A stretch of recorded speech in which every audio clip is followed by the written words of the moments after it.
Hi all, welcome back to my channel. எல்லோரும் வந்து எப்படி இருக்கீங்க?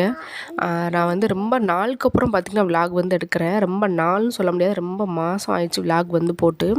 ஸோ அதனால் பார்த்திங்கன்னா விலாக் எடுக்கலாம் அப்படிங்கிறதுக்காக இன்றைக்கி வந்து என்னோடய நைட் ரொட்டீன் வந்து உங்கள்கிட்ட வந்து ஷேர் பண்ணிக்க போகிறேன். ரொம்ப சிம்பிளான அந்த நைட் ரொட்டீன் தாங்க. நம்ம வந்து வீடியோக்குள்ளே போயிடலாமா? ஆக்சுவலி பார்த்திங்கன்னா இப்போ டைம் வந்து 8:30.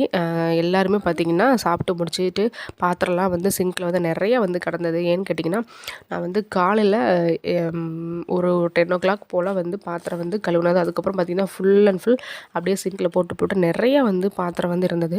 ஸோ அதனால் பார்த்திங்கன்னா ஃபுல்லாக வந்து கழுவி வந்து முடிச்சிட்டேன். அந்த கழுவுற விடியெல்லாம் வந்து தேவையில்லை அப்படிங்கிறனால அது வந்து எடுக்கலை.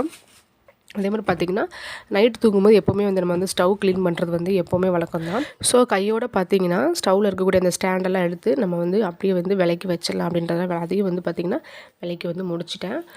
அப்படியே பார்த்திங்கன்னா பாத்திரம் கழுவி முடித்தோடனே சிங்கே வந்து க்ளீன் பண்ணிடலாம். எப்போவுமே பார்த்திங்கன்னா ஒரு 2 பாத்திரம் கழுவினா கூட அந்த சிங்க் அந்த டைமில் வந்து லைட்டாக வந்து கழுவிடுங்க. ஏன்னா நம்ம வந்து சோப் போட்டு நம்ம வந்து விளக்குறனால அந்த சோப்பெல்லாம் கீழே வந்து படிஞ்சு வெள்ளையாகவே ஒட்டிகிட்டு இருக்கும்.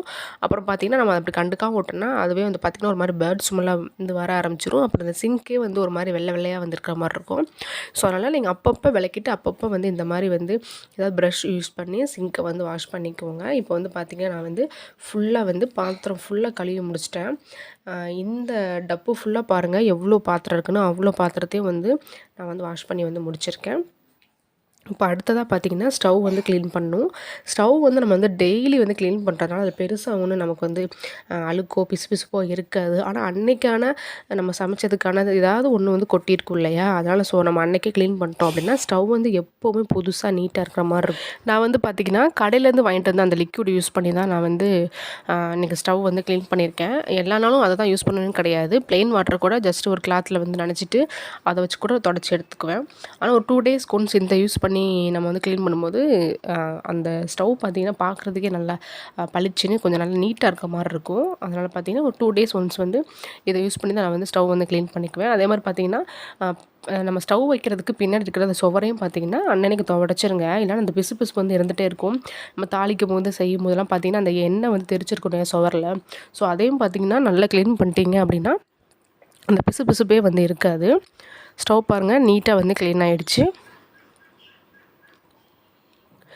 இன்னும் வந்து பார்த்திங்கன்னா இந்த கவுண்டர் டாப் மட்டும் லைட்டாக தொடச்சி எடுத்துடலாம். ஏன்னா வந்து நான் வந்து எப்போவுமே இந்த நைட் டைம் வந்து துடைக்கிறதோட சரி, அப்புறம் மறுநாள் நைட் தான் துடைப்பேன்.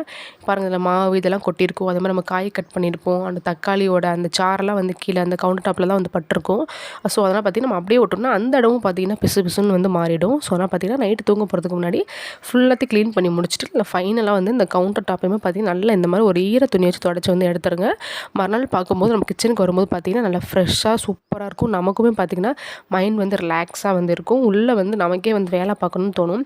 காலையில் வரும்போது அப்படியே வந்து கிச்சன் வந்து க்ளீன் பண்ணாமல் கஜன்னு கிடந்ததுன்னா அதை பார்த்தோன்னே நமக்கே வந்து அப்செட் ஆயிரும். அந்த நாள் ஃபுல்லாகவே நமக்கு கடுப்பாக தான் போயிட்டுருக்கும். ஏன்னா இவ்வளோ வேலை இருக்கா, இவ்வளோ வேலை பண்ணணுமா அப்படின்னு தான் நமக்கு வந்து தோணும்.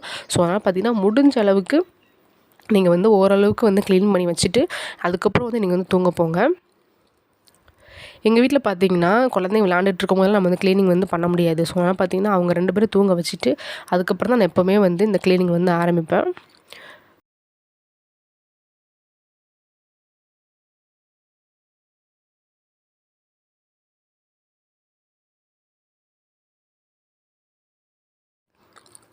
இப்போ வந்து பார்த்திங்கன்னா கொஞ்சம் ட்ரை ஃப்ரூட்ஸ்லாம் வந்து ஊற வச்சுக்கலாம். காலையிலேக்கு பாப்பாவுக்கு வந்து கொடுக்குறதுக்காக. இப்போ ஒரு வீக்லி ஒரு 2 times வந்து பார்த்திங்கன்னா இந்த ட்ரை ஃப்ரூட் ஜூஸ் வந்து அவளுக்கு வந்து கொடுக்க தான் செய்வேன். காலையில் சாப்பாடே பார்த்திங்கன்னா அவளுக்கு வந்து அதுதான், வேறு எதுவும் வந்து கொடுக்க மாட்டேன். ஆனால் அவளுக்கு பாப்பாவுக்கு வந்து அந்த டேஸ்ட் பிடிக்கலன்றனால டெய்லி வந்து குடிக்க மாட்டான். வாரத்தில் 2 நாள் கொடுத்தா மட்டும் தான் குடிப்பா. ஸோ அதனால் பார்த்திங்கன்னா இன்றைக்கி வந்து கொஞ்சம் என்கிட்ட என்ன நட்ஸ் இருக்கோ அதை மட்டும் போட்டு நான் வந்து ஊற வச்சுக்க போகிறேன். எனக்கு வந்து பார்த்திங்கன்னா கொஞ்சம் பாதாம், முந்திரி இந்த மாதிரிலாம் இருக்குது. கொஞ்சம் வால்நட்ஸ் வந்து இருக்குது. அப்புறம் வந்து அத்திப்பழம் வந்து இருக்குது. ஸோ அது வந்து ஒரு 2 பீஸ் வந்து நம்ம போட்டு கொடுத்துக்கலாம். அந்த அத்திப்பழம் வந்து பார்த்திங்கன்னா ரொம்ப நல்லதுங்க. இந்த பிளட் ஊறுறதுக்குலாம் வந்து பார்த்திங்கன்னா அத்திப்பழம் ரொம்ப வந்து யூஸ்ஃபுல்லாக இருக்கும். ஸோ முடிஞ்ச அளவுக்கு குழந்தைங்கள அப்படியே வந்து சாப்பிட சொல்லுங்கள். ரொம்ப எஃபெக்டிவாக இருக்கும். ஆனால் குழந்தைங்க வந்து அப்படியே சாப்பிட சொன்னால் சாப்பிட மாட்டாங்க. ஏன்னா டேஸ்ட் வந்து வேறு மாதிரி இருக்கும் இல்லையா? ஸோ அதனால் நீங்கள் இது கூட பார்த்திங்கன்னா டேட்ஸ் இந்த மாதிரி எதுவும் ஆட் பண்ணிக்கலாம். என்கிட்ட டேட்ஸ் இதெல்லாம் இல்லை. ஏன்னா பார்த்திங்கன்னா மாத கடைசி அப்படிங்கிறப்போ பாதி பொருள் வந்து காலியாகிடும் இல்லையா. ஸோ அதை வந்து டேட்ஸும் வந்து காலி ஆகிடுச்சு. ஸோ என்கிட்ட இருக்கிற பொருளை மட்டும் தண்ணி ஊற்றி ஊற வச்சுருக்கேன். காலையில் இது கூட பார்த்திங்கன்னா பனானா இந்த மாதிரி ஏதாவது ஒன்று ஆட் பண்ணி கொடுத்திங்கன்னா டேஸ்ட் ரொம்ப சூப்பராக இருக்கும். ஒன்லி நீங்கள் பால் மட்டும் சேர்த்திங்கன்னா குழந்தைங்களுக்கு வந்து டேஸ்ட் வந்து பிடிக்காது. ஸோ அதனால் பார்த்திங்கன்னா பனானா ஆட் பண்ணி கொஞ்சம் பால் சேர்த்து நீங்கள் கொடுத்து பாருங்கள். டேஸ்ட் வந்து ரொம்ப சூப்பராக வந்திருக்கும். இனிப்புக்கு வந்து நீங்கள் டேட்ஸ் போட்டிருந்தீங்கன்னா இனிப்புக்கு எதுவுமே தேவையில்லை. சப்போஸ் நீங்கள் டேட்ஸ் இல்லாத பட்சத்துக்கு நாட்டு சக்கரை, பனங்கற்கண்டு இந்த மாதிரி நீங்கள் எதுனாலும் போட்டுக்கலாம். நான் வந்து நாட்டு சக்கரை வந்து போட்டு பாப்பாவுக்கு வந்து கொடுப்பேன். டேஸ்ட் ரொம்ப சூப்பராக இருக்கும். அப்புறம் இன்றைக்கி வந்து பார்த்திங்கன்னா கம்பு தோசைக்கு வந்து நிறைய வைக்கலாம் அப்படின்னு சொல்லிட்டு ஆக்சுவலி பார்த்திங்கன்னா இது வந்து நாளைக்கு நைட்டுக்கான ப்ரிப்ரேஷன் தான். டே டைமில் வந்து நம்ம ஊற வச்சு நம்ம அரைச்சாலே வந்து கரெக்டாக இருக்கும். பட் ஆனால் எனக்கு டே டைம் வந்து எனக்கு ஞாபகம் வந்து வர மாட்டேங்குது. ஸோ எனக்கு இப்போ க்ளீன் பண்ணும்போது கம்பு வந்து கண்ணில் வந்து பட்டுச்சு. ஸோ அதனால் உடனே வந்து ஊற வச்சுட்டேன். ஊற வச்சிட்டோம் அப்படின்னா நாளைக்கு காலையில் வந்து அரைச்சிட்டோம் அப்படின்னா ஒரு 3 to 4 hours வெளில இருந்தாலும் நல்லா மாவு வந்து புளிச்சிரும். அப்போ நைட்டுக்கு வந்து தோசை ஊற்றிக்கலாம் அப்படிங்கிறதுக்காக வந்து இப்போது கம்பு தோசைக்கு வந்து உரைக்க போகிறேன். கம்பு தோசைக்கு பார்த்திங்கன்னா கம்பும் இட்லி அரிசியும் ஒரே அளவு தாங்க வந்து எடுக்கணும். நான் 1 கப் வந்து கம்பு எடுத்திருக்கேன். 1 கப் அளவுக்கு வந்து இட்லி ரைஸ் வந்து எடுத்திருக்கேன். அதிலே வந்து ஒரு 1/4 கப் அளவுக்கு வந்து உளுந்து வந்து சேர்த்துக்கோங்க.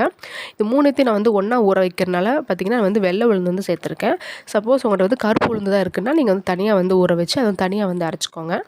நான் வந்து 3த்தையுமே ஒன்றா வந்து ஊற வச்சு ஒன்றாவே ஜாரில் போட்டு வந்து அரைச்சி எடுத்துருவேன்.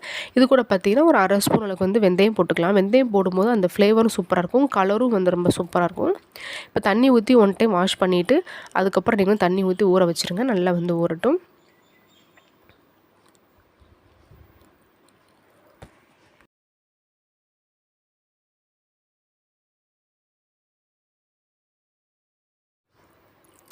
ஃபைனலாக பார்த்தீங்கன்னா கிச்சனில் வந்து எல்லா வேலையும் முடிஞ்சிருச்சு. இப்போ கீழே வந்து ஒன்லி நம்ம தூத்து பெருக்கி அது குப்பையை மட்டும் அள்ளி டஸ்ட்பினில் போட்டோம்னா நம்மளும் போய் நல்லா அழகாக வந்து படுத்து தூங்கிடலாம். ஏன்னா வந்து உகன் வந்து வெளியில் வந்து விளையாடுறத விட எனக்கு கிச்சனில் நான் எங்கே இருக்கணும் அங்கே தான் வந்து மேக்ஸிமம் வந்து விளையாடுவான். ஸோ நான் இப்போ வந்து கிச்சனில் இருந்தேன்னா ஃபுல்லாக இங்கே தான் விளையாண்டுட்டு இருக்கிற பாத்திரத்தில் செல்ஃபில் இருக்கிற பாத்திரத்தை ஃபுல்லாக எடுத்து போட்டு வச்சு அவன் வந்து ட்ரம்ஸ் அடிக்கிற மாதிரி வச்சு விளையாண்டுட்டு ரொம்ப வந்து அநியாயம் பண்ணதுனால எல்லா பொருளும் மேக்ஸிமம் கீழே தான் கிடந்தது. இப்போ தான் எல்லாத்தையும் எடுத்து வச்சுருக்கேன். நம்ம வந்து நைட்டு தூங்க போகும்போது இந்த குப்பையெல்லாம் கூட்டிட்டோம் அப்படின்னா காலையில் இன்னும் கொஞ்சம் நீட்டாக இருக்கும் பார்க்குறதுக்கு. எடுத்தோடனே வந்து நம்ம கிச்சன் வேலையை வந்து ஆரம்பிச்சிடலாம். இல்லைனா மறுபடியும் தூத்துட்டு அப்புறம் தான் வந்து வேலையை ஆரம்பிக்கிற மாதிரி இருக்கும்.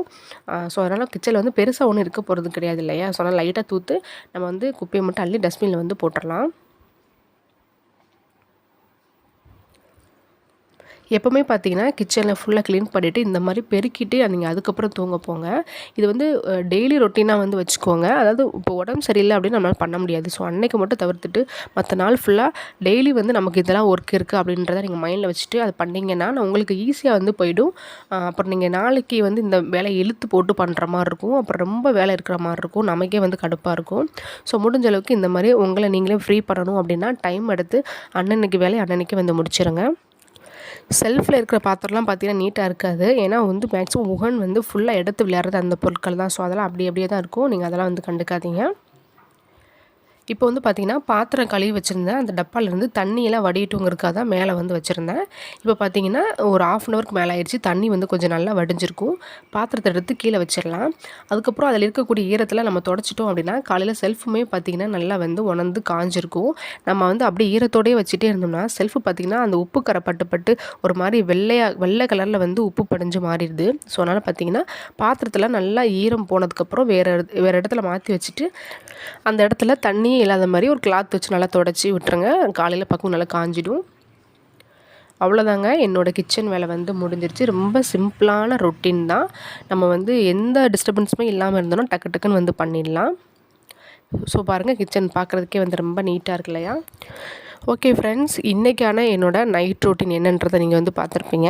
நாளைக்கு வந்து ஒரு நல்ல வீடியோவில் உங்களை வந்து மீட் பண்ணுறேன். அது வரைக்கும் டாட்டா பாய், குட் நைட்.